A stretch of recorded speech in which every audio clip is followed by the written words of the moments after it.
I remember the moment my mother said, "Ethan, you should sit down." Her voice shook, and that alone made my stomach tighten. I tried to joke, saying, "What's wrong? Did we run out of coffee?" But she didn't laugh. She just looked at me with those worried eyes and whispered, "Mia's getting married. To Adrian." I froze. My ears rang. I managed to say, "My Adrian? My cousin?" She nodded. "I'm sorry, honey." I felt like she had swung a hammer straight into my chest. "Good for them," I muttered, even though my throat burned. She touched my hand and said, "You don't have to pretend with me." But I did. I didn't want her to see how shattered I felt. Later that day, I walked around town hoping a long stroll would calm me. Instead, I ran into the one person I wasn't ready to see.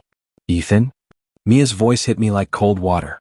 I turned and saw her standing by the cafe entrance, dressed like she belonged in some perfect world far away from mine. "Hey," I said, forcing a smile. "Long time." She stepped closer. "I heard you talk to your mom." "News travels fast," I said. "Ethan, I didn't want you to hear it like that." "Why not? It's not like we're anything anymore." She looked down. "I never wanted to hurt you." I laughed, short and bitter. "Then why Adrian? Was it really about love?" She hesitated, and that hesitation answered everything. "Ethan," she started, but I cut her off. "It's fine. You made your choice." My voice cracked, and I hated that she probably heard it. "I did," she whispered. "But I hope you're okay." "I'm great," I lied, and the lie tasted like rust. Before she could say more, Adrian's expensive car pulled up. He stepped out wearing that smug smile that always made my teeth clench. "Ethan," he said, arms spread like we were best friends. "Crazy running into you." "Yeah, wild," I replied. Mia shifted uncomfortably. Adrian wrapped an arm around her. "We're heading to the jeweler. Wedding things. You'll come, right? Family needs to be there." "We'll see," I said, swallowing hard. Mia whispered, "Take care," before getting into the car. Adrian gave me one last grin before driving off. As soon as they disappeared, I let out a breath I didn't realize I'd been holding. My chest felt tight, like someone had stitched anger and heartbreak together and shoved it inside me. "This is ridiculous," I muttered. "Why do I care?" But I knew why. I had loved her in a way that emptied me. Now, standing alone on that sidewalk, something new stirred inside me, soft at first, then sharp, cold, and steady. A quiet voice. A dangerous one. One day, it whispered inside my chest, "They'll regret this." I didn't answer. I just stood there, listening to that voice grow a little louder. I walked slowly toward home, letting the streetlights blur around me. My phone buzzed, but I ignored it. I didn't want anyone else telling me how to feel. When I reached my porch, my mother stepped outside. "Ethan," she said softly, "you okay?" "I'm fine, Mom." "Really? You can talk to me," she said. "You don't have to hold everything inside." "If I start talking," I whispered, "I don't know if I'll stop." She wrapped her arms around me, and for a moment I let myself breathe. But even in her arms, that cold voice wouldn't go away. "You're stronger than this," she murmured. "I have to be," I whispered inside my own head. "They won't break me again." Later, sitting alone in my room, I replayed the way Mia looked at me, like she almost felt guilty. I didn't know if that made me feel better or worse. "Why him?" I whispered, my voice cracking. I hated that she still had that effect on me, that I kept hearing Mia's voice in my head as I walked downtown. I tried shaking her off, but every memory pulled me deeper inside myself. When I finally saw her waiting by the park bench, my chest tightened again. She looked at me like we were still us, and that hurt more. I forced myself to ask, "Why did you leave me for him, Mia?" Her shoulders shifted slightly as she whispered that she wanted something stable. I asked what that meant, even though I already knew the truth inside. She said Adrian could give her a life without fear or constant struggle. Mia stepped closer and said she never meant to break me like this. I asked if she ever loved me or if I imagined everything between us. She didn't answer fast, and silence told me more than her soft apology. I told her it felt like she traded my heart for a wealthy promise. Mia grabbed my arm gently and said she hoped I would understand someday. I pulled away because I couldn't handle another second of her calm voice. She said Adrian respected her dreams, and I wondered whose dreams she meant. I whispered that I would have done anything for her, but she looked away. Then she said she was sorry again, and something inside me finally snapped quietly. I told her I needed to go before I said something I would regret. She asked if we could talk later, but I didn't answer. I walked away fast, hoping distance would help me breathe normally again somehow. My footsteps echoed louder than my thoughts, but the pain still dug into me. When I reached the corner store, I heard someone call my name sharply behind me. It was Noah, waving both arms like he was rescuing me from a fire. He hurried over and asked why I looked like I had fought a storm. I told him Mia and I talked, and he groaned like he expected disaster. Noah asked what she said this time, and I repeated her words slowly to him. I snapped that maybe I wasn't enough, and he told me not to start that. Noah said I gave Mia everything, but she wanted shortcuts that I refused. I muttered that maybe I loved her too blindly, and Noah told me honesty isn't blindness. He asked how I felt now, and I said something dark was growing inside me. Noah stared and asked what that meant, but I didn't know how to explain. I told him it felt like anger mixed with clarity, and he nodded slowly. He warned me not to drown in it, but I said maybe I needed it. Noah sighed and said he didn't want to see me lose myself over her. I told him I already felt lost, and he placed a hand on my shoulder. He said we should grab food, but I shook my head because I felt empty. Noah said he understood and told me he was only one call away anytime. I thanked him quietly, and he reminded me that people who leave take nothing real. I whispered that it still hurt, and he said pain means I actually cared honestly. Before he left, Noah told me my heart would rebuild itself stronger than before.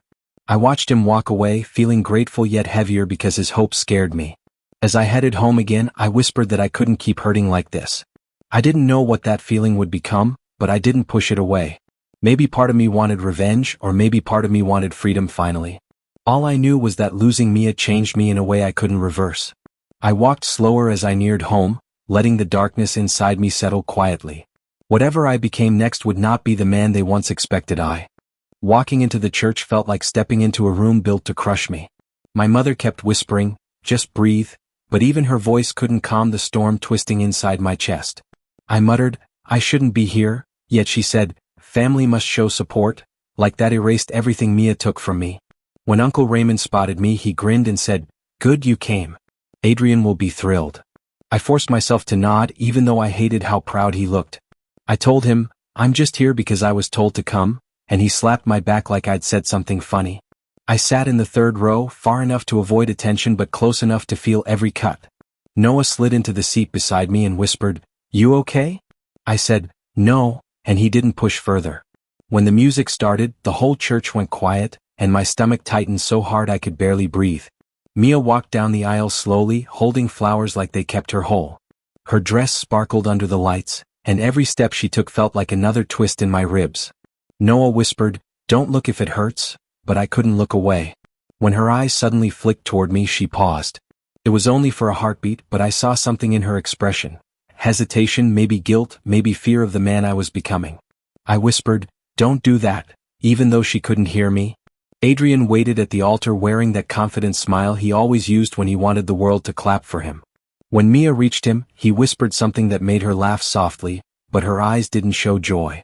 I noticed, and the realization sank into me like cold water. During the vows, the priest's words blurred. I heard Mia say, "I do," and something inside me cracked one final time. Noah touched my arm and whispered, "We can leave," but I shook my head. "I need to see this," I said. I didn't know why, but I needed to see the ending of whatever we once were. When the ceremony ended, the guests clapped as if they had witnessed a perfect love story. I stood slowly, trying to keep my breathing steady. My mother asked, "You holding up?" And I answered, "Barely," though my voice sounded flat even to me. The reception hall was loud and bright, and I felt out of place with every step I took. Adrian spotted me again and waved me over. "Ethan, come see the ring I bought her," he said loudly, as if the whole world needed to know how much he had spent. I said, "I'm sure it's great," but he kept bragging. "Custom diamond, imported setting, the works," he said. I replied, "Good for you," but inside I felt nothing but rising heat. Mia stayed across the room, avoiding me. I saw her look my way several times before quickly turning back to her guests. She looked uncomfortable, and each glance added another strange layer to the storm building inside me. Noah approached with 2 drinks and said, "She keeps looking at you." I told him, "I noticed." He said, "Something's off here." Ava, one of Mia's friends, approached me slowly. She said, "I didn't think you'd come." I replied, "Neither did I." She glanced toward Mia and whispered, "She's not as happy as she pretends." I asked, "Why tell me?" Ava shrugged. "Because she won't admit it, and someone should know the truth." Then she walked away before I could ask more. I stood alone in a corner, holding a cheap glass of champagne. The bubbles tasted bitter. Noah came over again and asked, What's going through your head? I whispered, one day they'll regret this. The words came out colder than I expected. For the first time I didn't feel weak. I felt something sharper, something steadier, something that didn't break even under the weight of everything happening around me. I stepped outside the hall to breathe, but even the cold air felt heavy against my skin. Noah followed and asked if I wanted to go home, yet I told him I needed one more minute. I stared at the night sky and whispered that I wouldn't stay broken forever. He said he believed me, and for once I believed myself. I walked back inside with a steady breath, carrying the new, colder strength forming quietly inside me that night without looking back that I heard the rumors long before anyone said them to me. Noah walked up to my desk and whispered, "People are talking about Adrian." I said, "What now?" He answered, "His company's bleeding money." I shrugged and said, "Good for him," though my voice betrayed a little satisfaction. Noah frowned. "Don't act like you don't care." I told him, "I really don't," but he didn't buy it. Later at lunch, Evelyn sat beside me and asked, "Rough morning?" I told her, "Just noise," and she smiled gently. "Well, you look like you could use a break." I said, "Maybe," and her kindness felt strange after weeks of anger. When I walked home that evening, two strangers on the sidewalk argued loudly about Adrian's problems. One said, "I saw him and his wife fighting outside the mall." My chest tightened, not with pain but with a sharp kind of satisfaction. I muttered, "Karma moves fast," and kept walking. Noah called me later that night and said, "Stop watching their mess like it's a show. Move on." I told him, "I'm not watching," though we both knew the truth. He sighed. "You're changing, man." I answered, "Maybe I need to." He said, "Just don't lose yourself," and hung up. I sat on my porch until the sky turned dark, wondering why their downfall felt like fresh air. I whispered, "Maybe I'm finally healing," but a part of me knew it wasn't healing. It was something colder. The next day, Ava texted me asking to meet. We sat on a bench near the river where she said, "You should know Mia isn't doing well." I stared at the water and said, "Not my problem." Ava sighed. "I'm telling you because she won't admit she's miserable." I said, "She made her choice." Ava replied, "People can regret choices." I looked at her and asked, "Why do you even care?" She said, "Because she pretends everything's perfect but she's cracking." I asked, "And you think I should feel bad?" Ava shook her head. "No. I'm saying she's seeing what she lost." The words hit me harder than I expected. I muttered, "Good," and she raised an eyebrow. "You're colder than you look," she said. I replied, "Maybe I finally learned." Ava stood and said, "Just don't let that cold become all you are." On my way home I whispered, "She's realizing now." The thought didn't hurt. It lifted something inside me. I imagined Mia staring at the cracks in her world, and for the first time, I felt pity and triumph mixing in my chest. I didn't know what that meant, but I didn't push it away. When I reached home, Evelyn waved from across the street and shouted, "Rough day?" I said, "Not rough. Just strange." She laughed and said, "Then tomorrow will be better." I nodded and whispered, "Maybe," letting the cold and warm parts of me fight quietly inside as I walked into the house. Inside I sat on the couch and stared at my hands, wondering when they started shaking like this. I whispered, "Why does this feel good?" The door creaked and Noah walked in without knocking, saying, "You didn't answer your phone." I told him, I needed quiet. He sat beside me and asked, "Did Ava tell you something?" I nodded. She said Mia's unhappy. Noah sighed. I figured. I asked, "Why do I feel relieved?" He answered, "Because you're human. And because she hurt you." I said, "That's not all." He asked, "Then what?" I whispered, "Part of me wants her to finally see the truth." Noah leaned back and said, "Maybe that's not evil. Maybe it's closure." I looked at him and replied, "Closure feels too soft. This feels sharper." Noah nodded slowly. "Then figure out what you want to do with that edge." I stood up and said, "For now I'm just watching the cracks."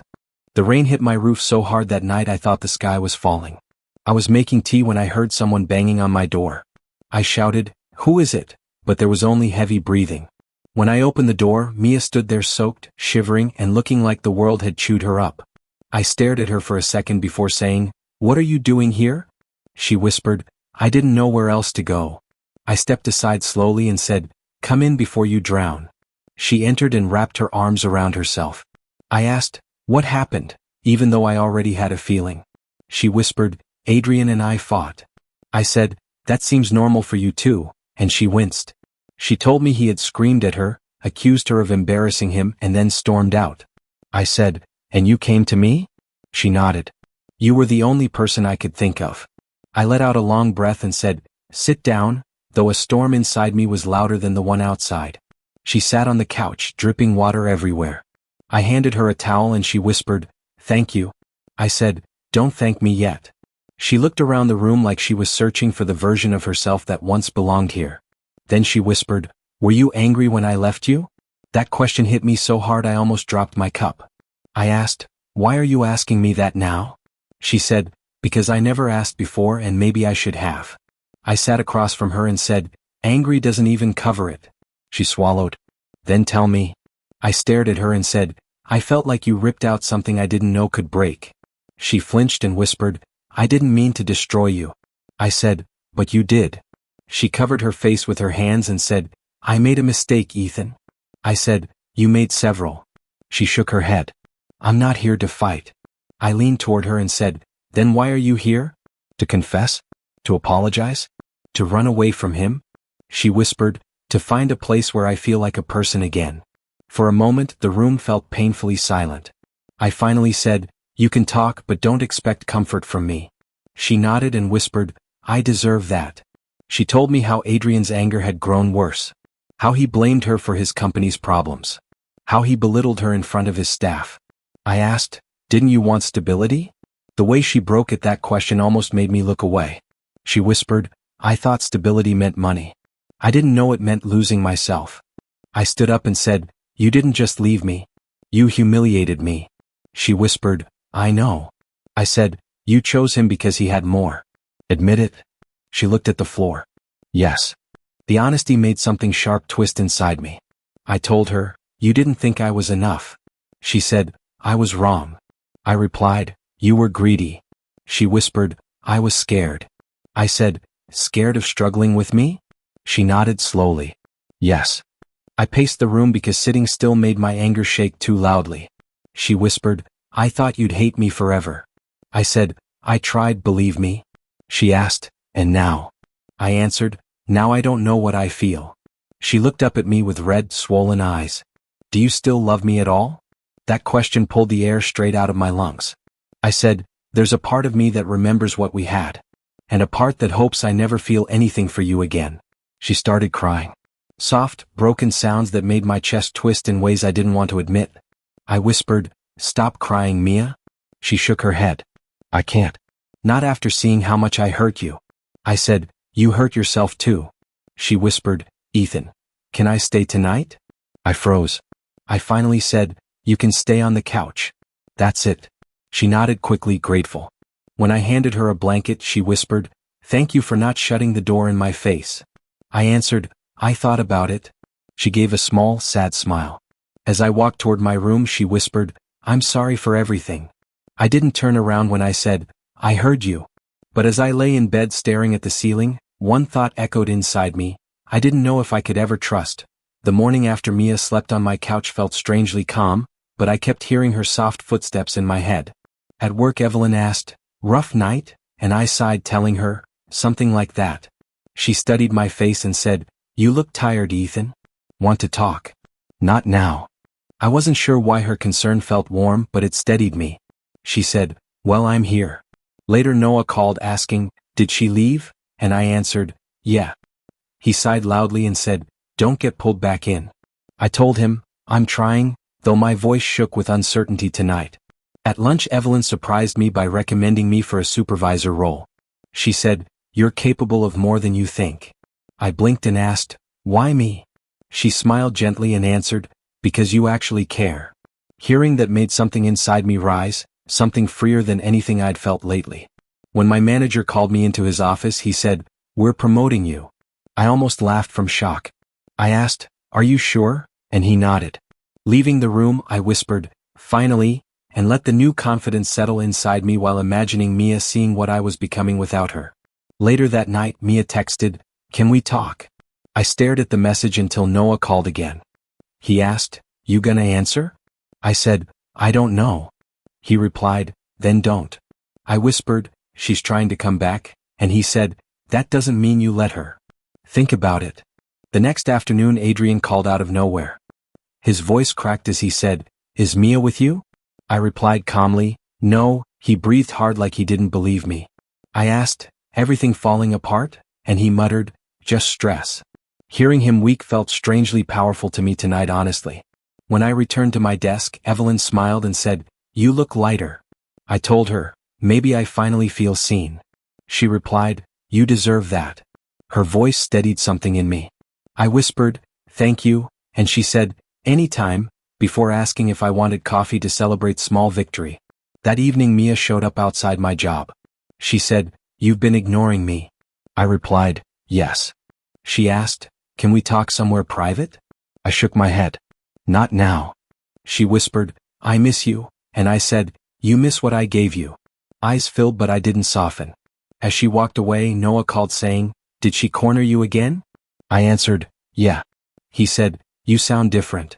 I replied, "I feel different." He asked, "You thinking revenge?" I said, "Thinking power."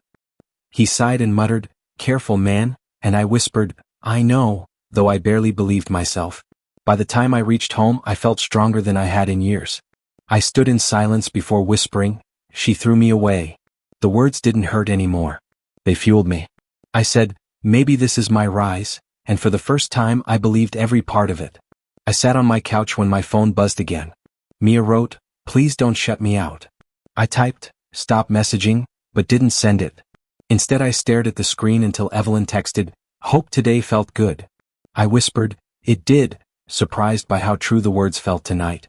Noah called again asking, "Why are you quiet?" I said, "Because things are changing." He replied, "You mean you're changing?" I didn't deny it. He asked, "You okay with that?" I answered, "Yes." He said, "Then move forward." I whispered, "Maybe I already am," feeling new strength growing within me. Evelyn called later to congratulate me again. She said, "You earned this." I told her, "Feels unreal." She laughed softly and replied, "Get used to it."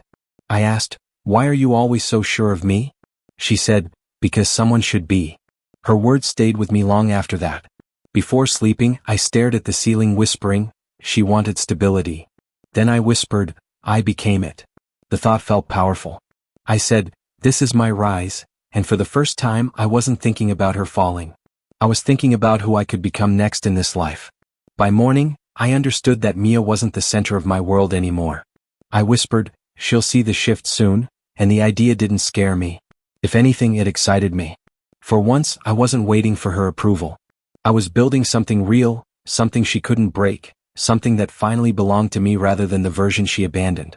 And deep inside, I sensed that Adrian could already feel the change too, even if he couldn't name it.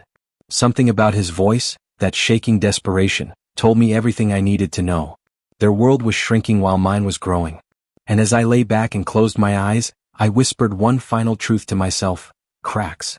I was leaving the cafe when I heard someone shout my name across the parking lot, and I knew instantly from the shaking in the voice that it was Adrian. I turned slowly, trying to keep my breath steady, and he marched toward me with wild eyes. He yelled, "Stop pretending you're innocent." I asked, "What are you talking about?" He got closer and said, "You think I don't know Mia has been running to you?" People nearby stared as his anger spilled over. I raised my hands slowly and told him to calm down immediately before everything collapsed here. I said, "Adrian, you're losing control," but he shoved my shoulder and said he wanted the truth from me. I replied, "There's nothing to tell," and he laughed like he didn't believe a single word. He shouted, "You stole her attention," and I answered, "You can't steal what was never yours." His face twisted as if those words hit him harder than a punch. Mia suddenly ran toward us yelling for both of us to stop. Rain started falling, adding weight to everything she tried to say while standing between us in tears. Her voice cracked with every shaking breath. Mia grabbed Adrian's arm and said, "Please just listen." He pulled away and shouted that she always defended me instead of her own husband. I told him, "You're angry at the wrong person," but he screamed that I had ruined his marriage. I felt something tighten inside me, not fear but a strange calm. I said, "If your marriage can be ruined by me, it was never stable." Mia cried harder and whispered that she felt trapped for months. Her confession cut through all the noise, making everyone around us step back in shocked silence as the moment froze completely. Adrian pointed at me again and shouted, She was mine to save, not yours to judge. I answered, then why did she run to me? He staggered like he didn't know how to respond. Mia said, because you made me feel small, and Adrian yelled that she was ungrateful. She cried, I begged you to listen, but he waved her off like her pain was an inconvenience. I stepped forward and said, you don't get to hurt her then blame me. Adrian's voice broke as he whispered, I only married her to beat you. My breath nearly stopped right there. I stared at him and said, you married her to compete with me? He nodded slowly, trembling like someone finally seeing his own reflection. Mia whispered, you used me, and he shouted that he needed to feel superior to me because he always felt overshadowed. I muttered, that's pathetic, and he didn't deny it. People around us murmured, unsure whether to comfort him or run. Adrian fell to his knees and said he never wanted her, he only wanted victory. Mia screamed, I gave you everything, and he sobbed into his shaking hands while rain poured harder across us all. Mia turned to me with desperate eyes and asked, is there still a chance for us? My chest tightened painfully. I told her, don't ask me that right now. She stepped closer and whispered, I know I broke you. I said, you didn't just break me. You changed me. She asked, into what? I answered, into someone who finally sees reality. She cried that she wanted to fix things. I said, you want escape, not love? She grabbed my arm and begged me to listen, but I pulled away before her touch rewrote the control I fought to regain today. Adrian crawled toward us, grabbing Mia's dress and begging her not to leave him. She yelled, let go, and he cried that he couldn't survive alone. I said, you two need to figure this out, but they both stared at me like I was supposed to choose for them. Mia said, I choose you, and the words felt like knives instead of comfort. I whispered, don't say that. Adrian screamed that I had stolen her again, but I said, she left herself. He collapsed, sobbing uncontrollably, while Mia stood shaking in the storm like a ghost torn open by pain. I looked at Mia and said, you're not asking for love. You're asking for safety. She shook her head and insisted she wanted me, not protection. I whispered, you want a way out of him. She grabbed my hands and said she wanted forgiveness. I pulled my hands away and told her I had nothing left to give her anymore. She cried, please, but the word didn't move me. Adrian kept sobbing behind her. I said, I'm done living inside this war. Mia whispered that my heart belonged to her, and I told her it cracked for the last time. The moment Mia asked to meet, I already felt a heaviness in my chest. I didn't answer right away, but something inside me told me this would be the last time. When I arrived at the quiet park, she was already sitting on the bench, hugging her arms like she was cold even though the air was warm. I stood a few steps away, unsure if I even wanted to move closer. She looked up slowly and said my name in a soft voice, almost like she was afraid of how I might react. I didn't say anything at first, letting the silence do the talking for me while I tried to steady my breath. She whispered, I left Adrian. I simply nodded because I didn't know what she expected me to do with that information. She continued, I'm done with him. I can't stay in that marriage anymore. I said, then you shouldn't, keeping my voice calm. She looked confused and said, that's all you have to say? I shrugged slightly and replied, it's your life. She stared at me with trembling eyes and said, Ethan, I want to start over with you. I felt something deep inside me go quiet, not excited, not afraid, just empty. I said, why? And she swallowed hard before answering. Because I realized the only time I felt safe, the only time I felt loved, was with you. I laughed under my breath and shook my head. You didn't love me, I said. You loved the idea of someone who would break himself to keep you warm. She said I was being unfair, but I told her, no. I'm being honest for the first time. She stood up and grabbed my arm, asking if I could forgive her. I said, I already did. Her face lit up for a moment until I added, but forgiveness isn't an invitation back into my life. She asked, voice shaking, do you not love me anymore? I stared at her for a long moment and said, not the real you. Not the you I'm looking at right now. She broke immediately, tears spilling down her cheeks, and said she made mistakes, that she was blinded, scared, desperate. I said, I know, but she kept begging me to say we could try again. I told her, you're asking for comfort. I don't want to be anyone's escape. She placed her forehead on my chest, crying harder, but I gently moved her away and said, don't do that. She whispered, I can be better, and I replied, maybe, but not for me. She fell to her knees, saying she couldn't lose me again. I said, you lost me the moment you chose him. She said she regretted it every day. I told her regret doesn't rebuild what she broke. She said I was being cruel and I said I wasn't, I was finally choosing myself. She asked what she was supposed to do now. I said, figure out who you are without clinging to someone. She begged again, but the sound of her voice didn't pull at my heart the way it used to. It only echoed. After a long silence, she whispered, so this is it? I nodded slowly. Yeah, this is it. She stayed on the ground crying as I took a step back, then another, until finally turning away. I didn't look behind me because I knew if I did, she would try to pull me back into the past and I was done living there. As I walked away, a strange lightness filled my chest, like chains snapping one by one. I whispered, this time I choose me, and the words felt like a new beginning instead of a goodbye. Later that evening, I ran into Evelyn near the office. She smiled in that warm way she always did, soft and kind, without expecting anything from me. She asked how my day went and I said, complicated. She laughed gently and said, you look lighter. I said, maybe I finally let something go. She asked if I was okay and for the first time in a long time I answered honestly, I think I am. She patted my arm and said, good. You deserve to feel okay. Her voice wasn't demanding or desperate. It was steady, safe, genuine. We walked together for a while, not talking much, just moving forward step by step. I realized that revenge, anger, and regret weren't the real journey. It was finding the version of myself that didn't need someone else's approval to feel whole. As I reached my street, Evelyn waved and said, see you tomorrow. I nodded and said, yeah, tomorrow. When I reached my door, I whispered one last quiet truth into the night.